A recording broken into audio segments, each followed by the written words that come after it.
Okay, we're back working on the John Deere. I took the side cover off, and here's all the parts that goes to the side cover.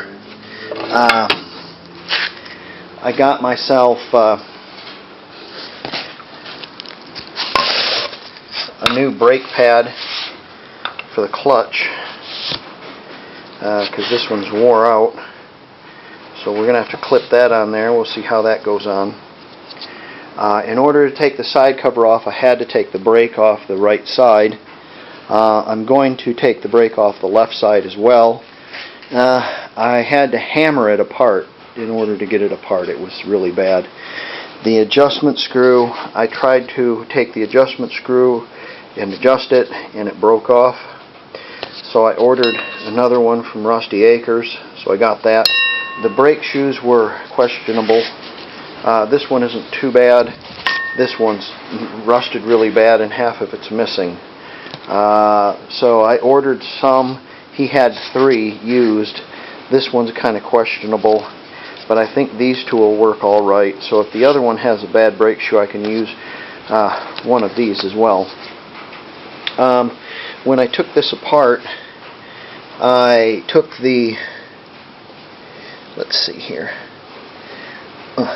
I took the brake lever off, and I pulled the shaft out, and I put some, tell you what I put on it.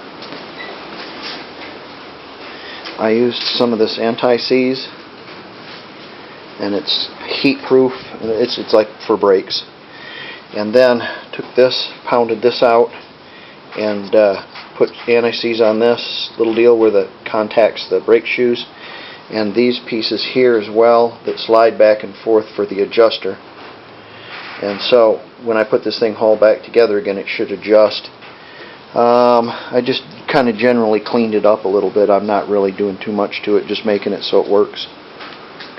So we'll have that together today. I was able to find a new gasket for this as well. So I have a gasket for the clutch arm. The tractor was missing a radiator cap, so I got a radiator cap.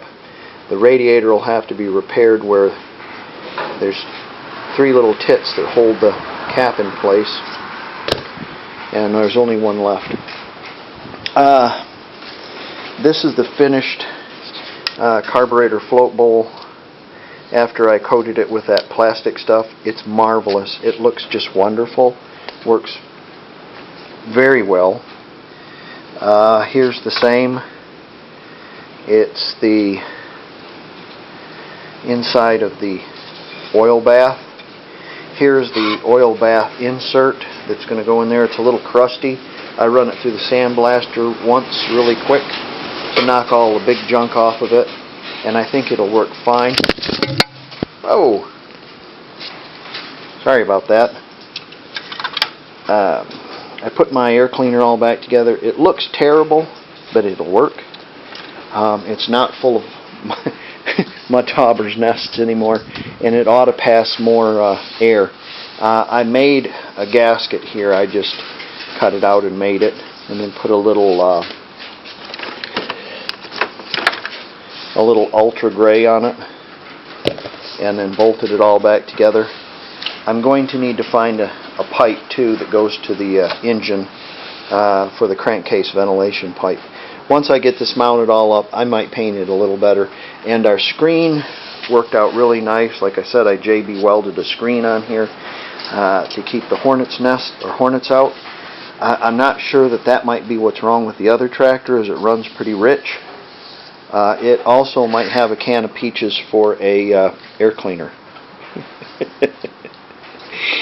Anyways, so I'm going to put the brake together today, probably put the pad on that, look and make sure my gasket works right, and that's probably all I'm going to do today. I got a bearing for the reduction gear, because the reduction gear bearing, the outer one, was missing. Well, there was a race. There was 2 races, but that's all there was. So I got another bearing for it, but it's kind of sketchy.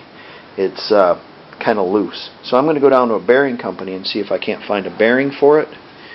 And I'll let you know if I could find a reasonable replacement that's cheap. If not, well, I'll use the old one that I have. It's still all together and it looks like it worked. It's just kind of loose. Alright, so we'll put these things together and we'll show you